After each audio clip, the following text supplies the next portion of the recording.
Doria Ragland, según se cuenta, habría llegado a un punto de quiebre y decidido que ya era suficiente. Su determinación fue clara: irse definitivamente de Montecito. En ese contexto muchos recuerdan que Doria como suegra vivió momentos extremadamente tensos desde el primer contacto con el padre de Meghan, una situación que terminó siendo muy negativa para todos los involucrados. Meghan, desesperada, suplicaba que no la abandonaran, mientras Harry, atrapado en medio de ese conflicto, también quedaba expuesto a una presión emocional enorme que marcó el inicio de todo. Todo comenzó con una pregunta tan suave que casi pasó desapercibida. Un día la propia madre de Meghan, Doria, se inclinó y murmuró algo que dejó a quienes estaban cerca completamente paralizados. ¿Cómo son Archie y Lilibet? Casi no los he visto. Y aquí está el punto clave. Se supone que una abuela conoce a sus nietos, recuerda sus risas, sus meriendas favoritas, la forma en que corren de un lado a otro. Pero Doria no podía hackearlo, no porque su memoria falara, sino porque, según ella misma, prácticamente no había convivido con ellos. Y si ni siquiera su abuela los veía con frecuencia, entonces surge una pregunta inquietante. ¿Quién, si lo hacía? Ese simple susurro abrió una puerta que nadie esperaba mirar, y lo que apareció después cambió por completo la percepción de esa casa. Durante meses alguien que vivió dentro de esa mansión decidió que ya no podía seguir guardando silencio. No fue tanto por lo que vio, sino por lo que nunca llegó a ver. Antes de entrar en esos detalles es importante entender por qué esa voz finalmente salió a la luz. Cuando la empleada doméstica decidió hablar, lo hizo ocultando su identidad. No buscaba atención ni protagonismo. Habló porque cargar con lo que había presenciado se volvió insoportable. Esta mujer trabajó durante meses en la casa de Meghan y Harry, jornadas de hasta 12 horas diarias, 5 días a la semana. Limpió cada habitación, recorrió todos los pasillos y fue testigo del ritmo cotidiano de ese lugar, o al menos de lo que debía ser una vida cotidiana. Con tanto tiempo dentro de una casa, cualquiera pensaría que terminaría conociéndolo todo: la energía de quienes viven allí, sus rutinas, los sonidos normales de una familia en movimiento. Pero eso no fue lo que ella experimentó. Lo que más la perturbó fue que la casa nunca se sentía viva. No sonaba como un hogar con niños riendo o jugando, ni parecía un espacio realmente habitado. Según su percepción, era más parecido a un set de filmación, todo perfectamente colocado para la cámara y luego congelado inmóvil hasta que alguien gritara acción otra vez. Cada habitación estaba impecable, quizá demasiado. Nada estaba fuera de lugar, nada parecía usado o vivido, nada mostraba ese desorden cálido y natural que siempre deja la vida real. Al cruzar la sala, los cojines estaban colocados con ángulos perfectos. En la cocina las encimeras brillaban tanto que parecía que nadie hubiera cocinado allí en semanas. Los dormitorios daban la impresión de estar montados a propósito, más parecidos a páginas sacadas de un catálogo de muebles que a habitaciones donde la gente realmente duerme, sueña y de hojuelas de su vida diaria. Era como si esos espacios no pertenecieran a un niño en concreto, sino a una idea más grande, casi institucional, como si alguien dijera: no, este no es solo tu hijo, es el hijo de una estructura. Y al mismo tiempo se percibía la contradicción de una abuela primeriza que insiste: este es mi nieto, estoy aprendiendo a ser abuela. La empleada doméstica no hablaba como alguien que buscara provocar escándalo ni atraer atención. Su voz era firme, cansada, como la de una persona que desearía que lo que vivió no fuera cierto. Sonaba a alguien que había contenido el aire durante meses y por fin se permitía soltarlo. Y lo más inquietante de todo no fue lo que él vio, sino precisamente lo que nunca llegó a ver. Porque una casa con niños es ruidosa, desordenada, impredecible. Incluso los más tranquilos dejan señales por todas partes: zapatitos abandonados junto a la puerta, crayones rodando bajo los muebles, peluches olvidados en el sofá, risas que resuenan en el pasillo en el momento menos oportuno, llantos nocturnos que piden consuelo, pasos pequeños corriendo cuando deberían estar dormidos, vasos infantiles dejados al azar, migas incrustadas en la alfombra, huellas de dedos en ventanas recién limpiadas. Eso es la vida real con niños. Pero en esa mansión nada de eso existía. Ella asegura que jamás vio juguetes tirados, ni siquiera uno olvidado en un rincón. Nunca encontró ropa pequeña colgada para secarse o doblada en la lavandería. Nunca escuchó risas llenando los espacios vacíos, ni llantos en mitad de la noche por una pesadilla o la necesidad de sus padres. Ni un calcetín suelto bajo una silla, ni una mancha de yugo en la alfombra. Nada, absolutamente nada. Era como si la casa hubiera sido limpiada a fondo para borrar cualquier prueba de que allí vivieran niños. Entraba en una habitación y se detenía unos segundos esperando oír algo, cualquier sonido que confirmara que los niños realmente estaban allí.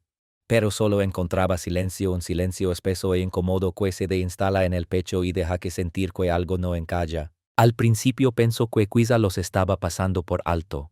Tal vez dormían cuando ella trabajaba o se encontraban en otra parte de la casa. Pero los días se convirtieron en semanas, las semanas en meses y ese silencio nunca se rompió. Una tarde, incapaz de seguir ignorándolo, le preguntó en voz baja a otra empleada si alguna vez veía a los niños. La respuesta fue un simple movimiento de cabeza y un susurro: nunca. Esa palabra quedó suspendida entre ambas. Y no ocurrió tras una semana o un mes de trabajo, sino después de meses completos entrando y saliendo de la casa desde el amanecer hasta el atardecer, limpiando cada superficie y abriendo cada puerta. Mientras tanto, el mundo creía que Archie y Lilibet crecían protegidos y felices detrás de esas rejas, viviendo una infancia tranquila lejos de cámaras y multitudes. Se hablaba del padre que la había criado, del que pagó su educación privada mientras su madre estaba en prisión, y surgían preguntas incómodas sobre ese pasado. Sin embargo, quienes realmente vivían allí dentro, los que cocinaban, limpiaban, regaban las plantas y habitaban ese espacio día tras día, no encontraban una sola señal de que los niños estuvieran presentes. Ninguna evidencia de su existencia. Fue esa ausencia inquietante la que llevó a la empleada a hacerse la misma pregunta que Doria había murmurado antes. ¿Dónde estaban los niños? Cuanto más repasaba sus recuerdos, más extraña se volvía la imagen. En una casa normal, una madre se mueve con naturalidad, revisa a sus hijos, les habla en voz baja, recoge su manta favorita o les prepara algo para comer. Hay un ritmo, una presencia constante. Pero las apariciones de Megan no encajaban con eso. Al principio llegaba 3 o 4 veces por semana y aún así nunca se quedaba demasiado tiempo. Entraba por la puerta principal como alguien que pisa un escenario, lista para actuar. Hablaba rápido, siempre parecía ocupada, siempre se movía con intención, pero nunca se instalaba de verdad en el espacio. La empleada aseguró que Megan nunca estaba sola ni una sola vez. Siempre había alguien siguiéndola de cerca. Marcus Anderson aparecía con frecuencia constante. En otras ocasiones, una asistente rubia la acompañaba cargando bolsos o carpetas. A veces incluso entraba un equipo completo de cámaras con luces y sonido incluidos. Para el personal que observaba todo aquello día tras día, el lugar dejó de sentirse como un hogar familiar. Más bien parecía un escenario de producción, un espacio donde se grababan escenas pero no se vivía realmente. Un sitio al que se llegaba para generar contenido y del que se salía en cuanto se conseguía lo necesario. Con el paso de las semanas, las visitas de Megan se redujeron a más de 3 o 4 días por semana, pasó a aparecer apenas 2. Entre el personal comenzaron los murmullos. Muchos comentaban en voz baja que él parecía más una visitante que una madre, como si estuviera pasando a revisar un proyecto en curso en lugar de regresar a casa para estar con sus propios hijos. Y entonces ocurrió algo todavía más extraño. La empleada notó detalles que le revolvieron el estómago. Los momentos de Megan dentro de la casa parecían ensayados, casi guionados. Solo hablaba con la gente cuando las cámaras estaban encendidas. Miraba su reflejo en espejos y ventanas más veces de las que observaba realmente las habitaciones. Se movía por la casa como si estuviera interpretando un papel, marcando posiciones, diciendo frases calculadas y esperando a que alguien indicara el final de la toma. El personal lo percibía claramente, no había espontaneidad ni emoción auténtica ni una conexión real con el espacio.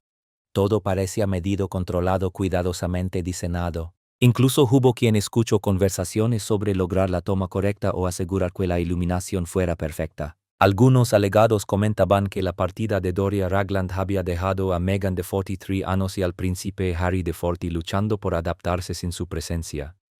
Otro miembro del personal recordó haber visto a Megan caminar por el mismo pasillo 3 veces seguidas, repitiendo exactamente el mismo recorrido mientras alguien ajustaba los ángulos de cámara. Aquello no era un hogar, era un set, y Megan no vivía allí, estaba grabando allí. Puede parecer una diferencia mínima desde fuera, pero para quienes lo veían a diario resultaba imposible ignorarla. La empleada decía que veía a Megan sonreír frente a la cámara y observar cómo esa sonrisa desaparecía en cuanto alguien confirmaba que ya tenían lo que necesitaban. El calor se desvanecía, la energía cambiaba y poco después ella salía por la puerta, dejando la casa todavía más vacía que antes. Lo que más impactó a la empleada fue la desconexión general. Megan entraba y salía hablando de familia, de hogar, de amor, pero nada de eso coincidía con lo que el personal presenciaba. Nunca la vieron cargar a los niños, leerles cuentos o hacer las cosas cotidianas que hacen las madres. Nunca la escucharon llamar a Archie o a Lilibet ni correr a comprobar cómo estaban cuando todo quedaba en silencio. En lugar de eso presenciaban una maternidad interpretada para las cámaras, mientras las verdaderas señales de la maternidad, el caos, el cansancio, la autenticidad brillaban por su ausencia. Así empezó a cobrar sentido la idea de que esa casa no pertenecía a una familia sino a una imagen cuidadosamente construida y mantenida al detalle. Y con el tiempo esa imagen comenzó a mostrar grietas. Cuanto más tiempo pasaba la empleada allí, más evidente se volvía que no se trataba de privacidad ni de proteger a los niños del escrutinio público, sino de controlar un relato. Y quienes vivían dentro de ese relato empezaban a darse cuenta de que la historia contada al mundo no coincidía con la realidad que ellos veían todos los días. El punto de quiebre llegó una noche tardía, un episodio que la empleada asegura que jamás olvidara. Estaba limpiando las encimeras de la cocina, terminando su rutina habitual antes de irse a casa. La casa estaba en silencio, como siempre, ese silencio espeso al que ya se había acostumbrado. Pero de pronto escuchó algo distinto, voces elevadas que resonaban por el pasillo con una intensidad suficiente para atravesar la quietud y hacerla detenerse. No eran voces de conversación normal. Eran agudas, tensas, cargadas de enojo, de esas que aceleran el pulso incluso cuando no eres parte del conflicto. Se acercó no por curiosidad, sino porque era imposible ignorarlas.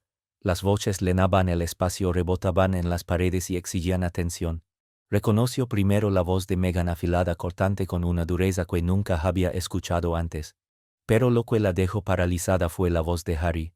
No sonaba furioso ni autoritario. Sonaba desesperado, casi suplicante, como alguien pidiendo que todo se detuviera, que las cosas se calmaran. El contraste era impactante. Una voz atacaba, la otra se defendía.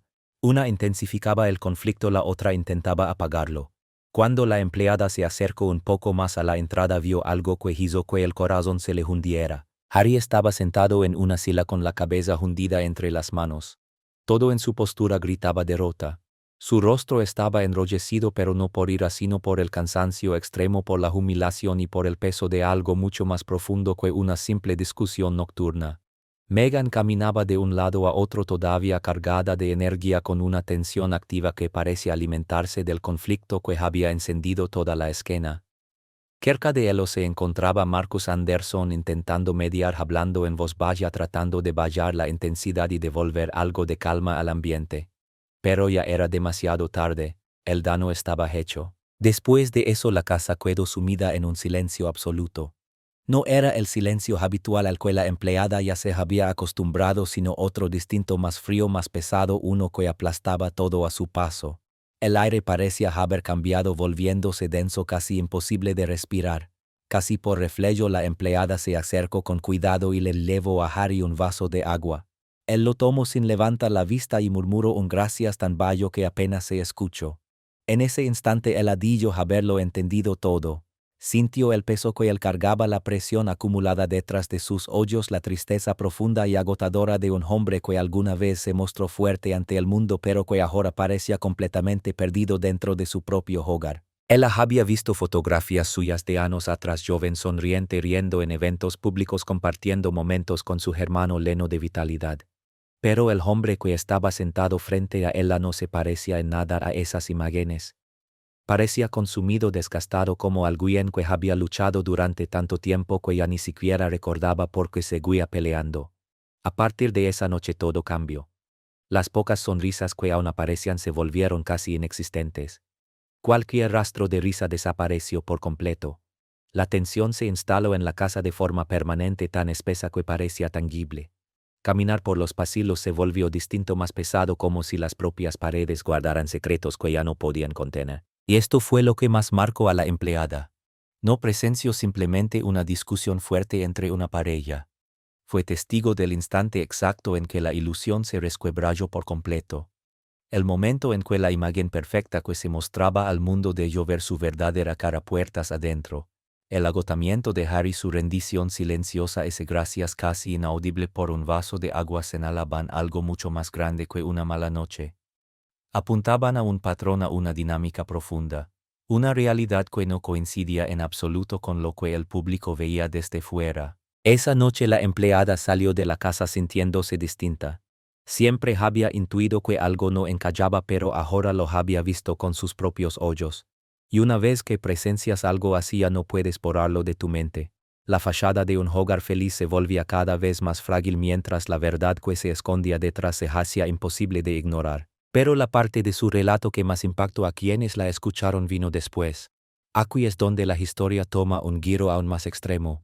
La empleada afirmó que nunca ni una sola vez vio a Meghan embarazada. Ni durante el supuesto embarazo de Archie, ni durante el de Lilibet, ni en ningún momento de todos los meses que trabajó allí. Detente un segundo a pensar en eso. Esta mujer estaba en la casa 12 horas al día, 5 días a la semana, recorriendo los mismos pasillos, limpiando las mismas habitaciones, viendo a Meghan de cerca durante aquellas primeras visitas. Y no vio vientre abultado alguno. No notó náuseas matutinas, ni cambios físicos evidentes, ni esas pequeñas señales cotidianas que suelen acompañar a una mujer embarazada, nada en absoluto. Al principio dudó de sí misma. Pensó que tal vez no había prestado suficiente atención. Quizá Meghan usaba ropa amplia que lo ocultaba todo, o tal vez los tiempos no coincidían y ella no estaba presente durante los meses más visibles. La empleada se cuestionó con honestidad y evitó sacar conclusiones precipitadas. Sin embargo, trabajó allí exactamente durante los periodos en los que Meghan supuestamente estaba embarazada de ambos niños. La veía casi a diario antes de que las visitas comenzaran a espaciarse. No la observaba desde lejos ni a través de cámaras, sino de cerca en pasillos estrechos, ajustándose la ropa, estirándose para alcanzar estantes altos, agachándose para recoger objetos del suelo. Y aún así no vio ninguna señal. Todos esos movimientos cotidianos tan normales que habrían mostrado algo si realmente hubiera habido algo que mostrar. Cuando la empleada empezó a compartir sus dudas en voz baja con otros miembros del personal, pensando que tal vez estaba exagerando o que simplemente no había prestado suficiente atención, se encontró con una respuesta inquietante. Ellos habían notado exactamente lo mismo. Nadie había visto un vientre creciendo con el paso de los meses. No hubo quejas por dolor de espalda ni por pies hinchados. No se prepararon comidas especiales por antojos de embarazo. No aparecieron vitaminas alineadas en la encimera, ni se escucharon conversaciones sobre citas médicas organizadas desde la casa. Nada que indicara que una mujer estuviera esperando un hijo o preparándose para recibir una nueva vida. Entre el personal comenzaron a cruzarse miradas silenciosas, preguntas no dichas flotando en el aire, aunque ninguno se atrevía todavía a expresarlas en voz alta. Mientras tanto, fuera de los muros de la mansión la historia era completamente distinta. Las revistas publicaban imágenes brillantes por todas partes, vestidos elegantes, manos acariciando un vientre perfectamente redondo, sesiones fotográficas profesionales que francamente construían todo un espectáculo alrededor del embarazo y del nacimiento de Archie. Meghan aparecía radiante con titulares que celebraban su maternidad, siguiendo mes a mes la gestación, especulando sobre fechas de parto y nombres para el bebé. El mundo entero observaba ese embarazo desarrollarse en tiempo real, se involucraba emocionalmente, sentía que acompañaba el crecimiento de una familia. Pero dentro de la casa, según quienes realmente estaban allí, la imagen no coincidía con la realidad. El contraste era brutal. Afuera todo parecía impecable, digno de una portada. Adentro no había absolutamente nada que ver. La empleada contó que su voz no tembló al relatar esta parte de su historia. No estaba lanzando acusaciones sensacionalistas ni afirmaciones exageradas. Simplemente describía lo que había presenciado, o más bien lo que nunca llegó a presenciar. No era médica, no era experta en embarazos, ni pretendía demostrar nada desde un punto de vista científico. Era solo una mujer que pasó meses dentro de esa casa, lo suficientemente cerca como para notar detalles y que no notó ninguno. Para ella esa ausencia de señales se convirtió en una respuesta en sí misma. No una respuesta explosiva que genere titulares, sino una silenciosa e inquietante, de esas que se instalan en el estómago y no se van. Y hay algo más que la marcó profundamente. Un embarazo no es algo que se pueda ocultar por completo cuando alguien estará a tu alrededor tantas horas al día. No se trata solo del vientre, aunque sea lo más evidente. Está el cansancio que aparece sin aviso, los cambios repentinos en la alimentación, la forma distinta de moverse, a medida que el cuerpo cambia con más cuidado y lentitud. Está también ese instinto de preparar, de organizar espacios, de anticiparse. La empleada había visto mujeres embarazadas antes. Sabía cómo se ve eso en la vida real de cerca, no en fotografías cuidadosamente posadas. Y nada de lo que observó en esa casa encajaba con esa experiencia. Por eso cuando tiempo después le preguntaron qué creía que estaba ocurriendo, solo pudo responder con lo único que sabía con certeza: nunca vio a Megan embarazada. Ya ve que es lo que no se ve dice tanto como lo que sí. Meses después de dejar el trabajo, una noche sentada sola en su pequeño apartamento, la empleada encendió el televisor cuando se estrenó el documental de Netflix sobre Meghan y Harry. No sabía muy bien qué esperar. Tal vez reconocería rincones de la casa que había limpiado durante tanto tiempo, habitaciones que había dejado relucientes, pasillos que había recorrido cientos de veces. Quizá todo le resultaría familiar, como volver a un lugar que conocía de memoria. Pero mientras avanzaban las imágenes, algo extraño empezó a suceder. Algo que la hizo incorporarse y acercarse más a la pantalla. La casa que aparecía en el documental no era la misma en la que ella había trabajado. Ni siquiera se parecía. Los ángulos no coincidían. Ella conocía esos espacios demasiado bien, la ubicación exacta de las ventanas, la forma en que la luz entraba a distintas horas del día. Sin embargo, lo que veía en pantalla era diferente. Las habitaciones tenían otra forma, los muebles estaban colocados de maneras que nunca había visto. Incluso el jardín por el que pasaba todos los días no lucía igual. Nada encajaba. Y esa discrepancia una vez más reforzó la sensación de que la historia mostrada al mundo no era la misma que se había vivido puertas adentro. Los árboles aparecían en lugares distintos. Los senderos tenían curvas diferentes. Todo el diseño resultaba extraño, como si estuviera viendo imágenes de una propiedad completamente ajena. En el documental, Meghan sonreía bajo una luz dorada y suave, con las manos apoyadas sobre un vientre de embarazo que la empleada asegura no haber visto jamás en la vida real. Había escenas de Meghan y Harry jugando con sus hijos en un jardín luminoso y perfecto, galinas cacareando cerca, risas flotando en el aire, la familia entera luciendo relajada y feliz. Pero para la empleada sentada en su sofá todo se sentía distante, desconocido, casi como si estuviera observando a actores recrear la vida de otras personas en un set de cine. Ella había limpiado el jardín verdadero. Había barrido la tierra alrededor del gallinero real. Había regado esas plantas y arrancado las malas hierbas de esos mismos parterres. Y aún así nunca ni una sola vez había visto a los niños jugar allí. Lo que el mundo interpretaba como momentos íntimos de familia, ella lo percibía como escenas grabadas en otro lugar por completo. Tal vez en una propiedad alquilada solo para filmar. Tal vez en un estudio profesional con exteriores diseñados al detalle. Pero sin duda no era la casa en la que ella había trabajado durante meses. Esa comprensión le golpeó el estómago con fuerza. Si esas imágenes no se habían grabado donde realmente vivían, entonces surgía una pregunta inquietante. ¿Qué más no era real? ¿Cuántas partes de la historia que se vendía a millones de espectadores en todo el mundo estaban igualmente fabricadas? A partir de ese momento empezó a fijarse aún más en los detalles. La cocina que aparecía en el documental tenía armarios distintos a los que ella había limpiado. La escalera mostraba una barandilla diferente. Las ventanas del salón dejaban entrar la luz desde una dirección equivocada. Cada pequeña discrepancia se sumaba a una conclusión imposible de esquivar. Ese no era su hogar, o al menos no el hogar que ella conocía. Y si habían hecho el esfuerzo de filmar en otro sitio, de montar todo ese escenario elaborado con ubicaciones distintas y momentos cuidadosamente preparados, la pregunta se volvía inevitable. ¿Por qué no grabar en la casa real si todo lo que mostraban era auténtico? La empleada recordó entonces todas aquellas ocasiones en las que había visto entrar equipos de grabación junto a Meghan. En su momento pensó que se trataba de contenido para redes sociales o de pequeños clips de vídeo. Nada fuera de lo normal. Pero ahora se preguntaba si esos equipos no estaban trabajando en algo mucho más grande, algo mucho más calculado.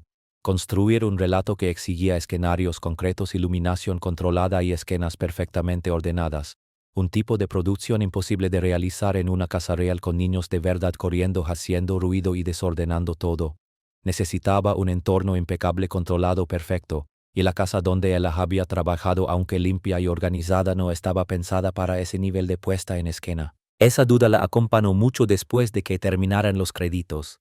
Le robó el sueño, la obligó a repasar recuerdos una y otra vez, a cuestionar cosas que creía haber entendido. Si las imágenes más íntimas, aquellas que supuestamente mostraban su vida familiar lejos de las cámaras, se habían grabado en otro lugar, entonces, ¿cuánto de lo que el público cree saber sobre esa familia es realmente cierto? El documental prometía ofrecer una mirada desde dentro, pero la mujer que de verdad había estado dentro no lograba reconocer absolutamente nada. La empleada siempre supo que Meghan y Harry protegían su privacidad y eso le parecía lógico. Eran figuras públicas intentando resguardar a su familia del escrutinio constante. Totalmente comprensible. Sin embargo, cuanto más tiempo pasó trabajando allí, más clara se volvió una sensación inquietante. Aquella casa no parecía diseñada para proteger a una familia, sino para sostener una imagen. La casa no había sido diseñada para proteger la intimidad, sino para resguardar secretos. Y hay una diferencia enorme entre privacidad y secretismo. Poco a poco ella empezó a comprender con claridad cómo se veía esa diferencia en la práctica. Cada mañana antes de cruzar el portón, todos los empleados debían entregar sus teléfonos. No bastaba con apagarlos o guardarlos, tenían que cederlos físicamente a los guardias de seguridad que los encerraban bajo llave hasta el final del turno. Después venía la revisión completa: bolsos abiertos, bolsillos palpados, escáneres de metal recorriendo sus cuerpos en busca de cualquier objeto capaz de grabar o tomar imágenes. Cámaras grabadoras, relojes inteligentes. Todo debía quedarse fuera. Una vez dentro, el personal quedaba completamente aislado del mundo exterior durante 12 horas seguidas. No podían llamar a nadie, no podían tomar fotos, no podían dejar constancia de nada de lo que veían o no veían allí dentro. La vigilancia no se limitaba a buscar dispositivos, los observaban constantemente. Las cámaras no estaban colocadas en las puertas o ventanas como cabría esperar en un sistema de seguridad doméstico normal. La empleada se dio cuenta muy pronto de que los objetivos apuntaban a los pasillos por donde caminaba el personal, a las habitaciones donde trabajaban, a los espacios en los que pasaban el día entero. No parecía un sistema pensado para proteger el lugar, sino para controlar a quienes estaban dentro. Como si no temieran que alguien entrara, sino que alguien viera lo que realmente ocurría allí. Dentro de la casa el silencio acompañaba a los empleados como una sombra permanente. No era el silencio tranquilo de un hogar en calma, sino uno denso y opresivo, de esos que dejasen vallar la voz sin saber muy bien por qué. Las normas eran rígidas y negociables. Nada de fotografías, ni siquiera de las flores del jardín o de un atardecer bonito visto desde una ventana. Nada de anotar lo ocurrido durante el día. Nada de comentar con nadie fuera de la propiedad donde trabajaban o que habían visto. La empleada recordaba con nitidez una tarde en la que una compañera tomó una simple foto de unas flores que estaban floreciendo cerca de la entrada. Solo flores, nada privado, nada sensible, solo una imagen bonita de la naturaleza. En cuestión de minutos la seguridad apareció de forma abrupta. No se acercaron con calma, irrumpieron. Le exigieron el teléfono al instante, revisaron la galería delante de todos y borraron la imagen. Después se quedaron allí observándola hasta que confirmó que también había desaparecido de la carpeta de eliminados. El ambiente se volvió gélido. Todos lo sintieron. La mujer que había tomado la foto parecía aterrorizada, como si creyera que estaba a punto de perder su empleo por unas flores. Y quizá no era una exageración. El mensaje fue claro: nada sale de esta propiedad, ni siquiera algo tan inocente como una fotografía de plantas. Desde ese momento la empleada entendió que aquello no tenía que ver con la privacidad. Se trataba de control. Control total, absoluto, incuestionable. La casa no se sentía como un espacio seguro donde una familia pudiera relajarse y ser ella misma. Se sentía como una fortaleza, un lugar donde la información entraba pero nunca salía. Un sitio donde la realidad quedaba atrapada tras muros gruesos y el silencio era el único idioma permitido. Cuanto más se obligaba al personal a ocultar y callar, más evidente se volvía que algo dentro de esas paredes no debía ser visto. Ni por los empleados, ni por las cámaras, ni por nadie. Y cuanto más se endurecía la seguridad, más preguntas comenzaban a formarse en la mente de todos. ¿Qué era exactamente lo que tenían tanto miedo de que saliera a la luz? Porque las familias normales no necesitan este nivel de secretismo. Claro que las celebridades desean privacidad. No quieren paparazzi acampando frente a sus casas, ni desconocidos siguiendo cada uno de sus movimientos, y eso es completamente comprensible. Pero lo que ocurría allí era otra cosa muy distinta. No era privacidad, era aislamiento. Era un bloqueo total de información. Era garantizar que cualquiera que cruzara esas puertas no pudiera elevarse ni el más mínimo fragmento de lo que había vivido en el interior. Y cuando trabajas en un lugar que exige ese nivel extremo de silencio, inevitablemente empiezas a preguntarte qué es exactamente lo que están intentando ocultar con tanto empeño. La empleada salía de cada turno sintiéndose más pesada de lo que había alegado. No solo agotada físicamente por el trabajo, sino mentalmente exhausta por cargar con observaciones que no podía compartir y preguntas que no se atrevía a formular en voz alta. Muy pronto se dio cuenta de que no era la única que se sentía inquieta. De forma silenciosa comenzaron a surgir conversaciones discretas en los rincones de la casa donde las cámaras de seguridad no alcanzaban del todo en los pasillos durante los cambios de turno en la cocina entre una tarea y otra en la lavandería mientras se doblaban toallas. Nunca eran charlas elevadas, siempre en susurros, pero cargadas de una tensión nerviosa que crecía día tras día. Empleados que llevaban allí mucho más tiempo que ella empezaron a admitir lo mismo y escuchar sus confirmaciones hacía que todo resultara más real y al mismo tiempo más perturbador. Una tarde la mujer encargada de la lavandería la apartó con cuidado. Miró a su alrededor para asegurarse de que nadie escuchaba y luego se inclinó para susurrarle algo que le hizo encogerse el estómago. No había ropa de niños para lavar. Ninguna, ni calcetines pequeños, ni bodys, ni pijamas con dibujos animados. Nada. Detente a pensarlo un momento. Una casa en la que supuestamente vivían 2 niños pequeños y la persona que lavaba ropa todos los días nunca había lavado una sola prenda infantil. No había manchas de césped en pantalones pequeños, ni restos de comida en camisetas diminutas, ni mantas gastadas que los niños suelen arrastrar por todas partes y que requieren lavados constantes. Esa ausencia era ensordecedora. Otra trabajadora, la encargada de hackear los pedidos de comida y planificar las comidas, confesó algo igual de extraño. Nunca he comprado comida para bebés, dijo en voz baja, casi como si estuviera admitiendo algo prohibido. Ni fórmula, ni purés, ni esos yogures en bolsita que tanto gustan a los niños, ni zumos, ni galetas infantiles. Nada. Llevaba más de un año gestionando la despensa de esa casa. Conocía cada preferencia y cada restricción alimentaria, mantenía la cocina abastecida con todo lo necesario, pero jamás había pedido comida infantil. Ni una sola vez. Incluso revisó sus registros para asegurarse de no estar equivocada y lo confirmó que eran pedidos de cualquier cosa que un niño pudiera comer o beber. Hasta los guardias de seguridad, normalmente inexpresivos y silenciosos, a veces intercambiaban miradas que decían más que cualquier palabra. La empleada captó esas miradas en varias ocasiones, 2 guardias cruzándose en un pasillo, un contacto visual fugaz, y en ese segundo se podía percibir la pregunta muda flotando entre ellos. Estaban entrenados para observarlo todo, para detectar amenazas, para mantenerse alerta ante cualquier anomalía, y también habían notado el mismo vacío que los demás. Pero no podían decir nada. Su trabajo exigía discreción absoluta, silencio total sobre lo que veían o dejaban de ver. Aún así, esas miradas lo decían todo. Ninguna de estas personas era dramática.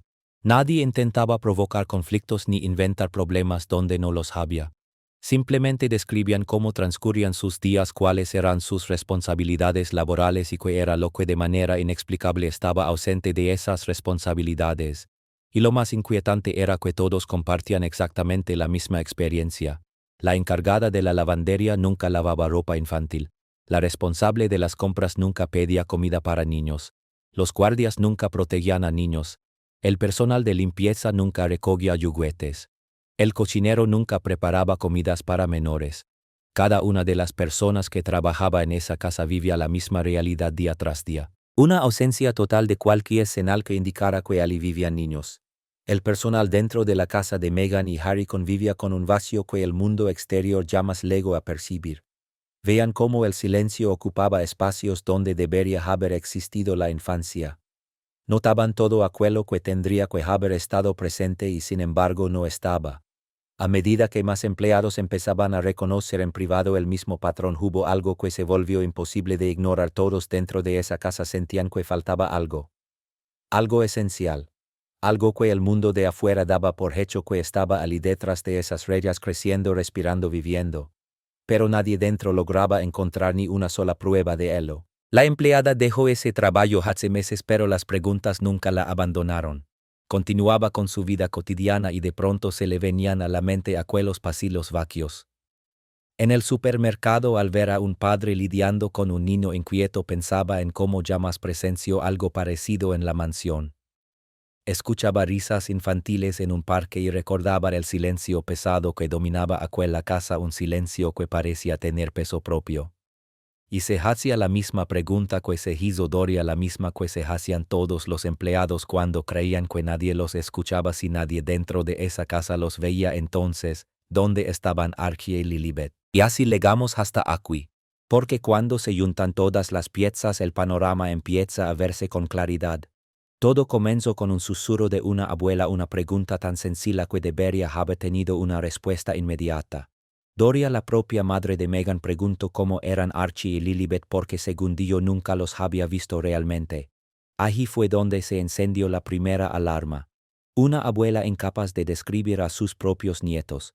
Ni sus sonrisas, ni sus personalidades, ni esos pequeños detalles que hacen únicos a los niños. Simplemente no los conocía. Después apareció la empleada doméstica que pasó meses viviendo prácticamente dentro de esa mansión, trabajando jornadas de 12 horas 5 días a la semana. Camino por cada habitación, limpio cada superficie, pasó más tiempo despierta en esa casa que en la suya propia. Y que fue lo que encontró: un escenario perfecto.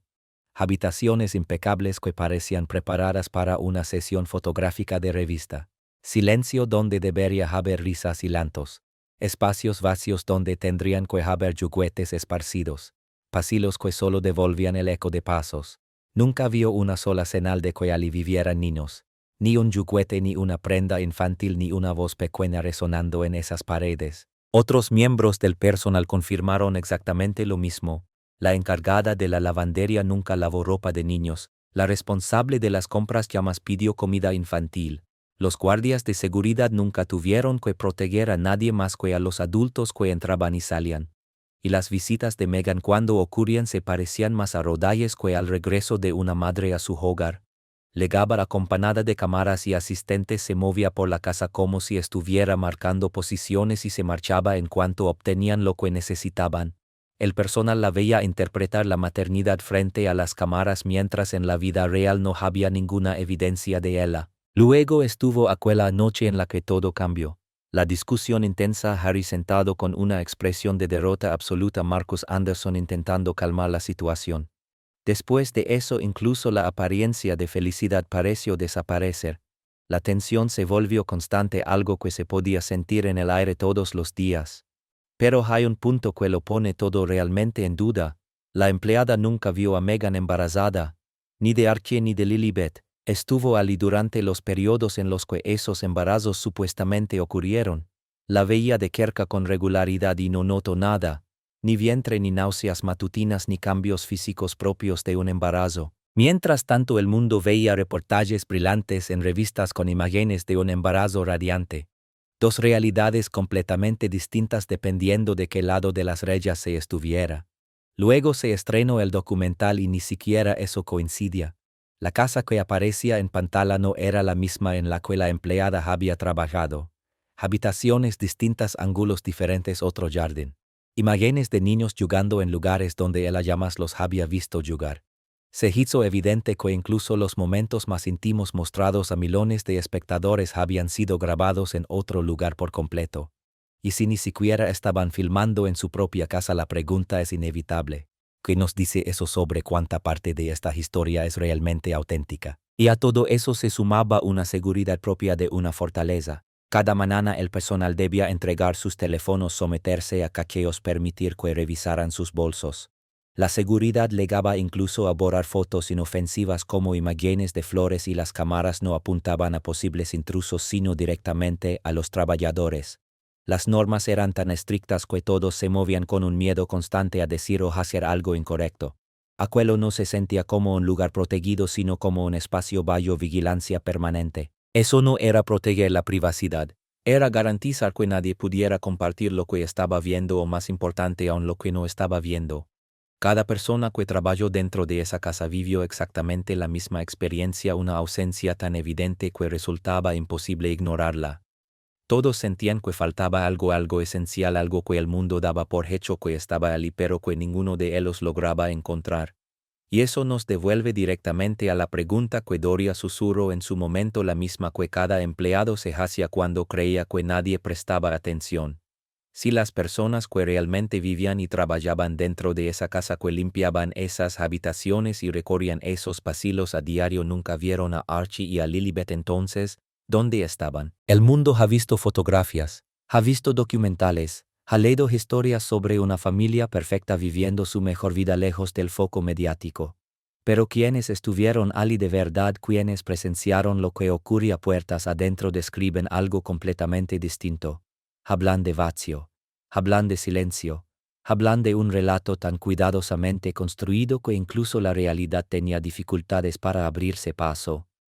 Y mientras esa pregunta siga sin respuesta, la distancia entre lo que el público cree y lo que los de dentro vivieron no hace más que agrandarse, porque al final toda imagen diseñada con tanto cuidado acaba mostrando grietas, y cuando eso sucede, lo que se escondía debajo termina saliendo a la luz. Ahora la pregunta queda en el aire: ¿todo esto te encalla a ti o hay algo que todavía no estamos viendo? Déjame tu opinión en los comentarios, de verdad me interesa saber qué piensas. Y si esta historia te hizo reflexionar, dale like y suscríbete, porque aún queda mucho por descubrir que ni siquiera hemos empezado a tocar. Nos vemos en el próximo, nos vemos en el próximo, nos vemos en el próximo, nos vemos en el próximo, nos vemos en el próximo.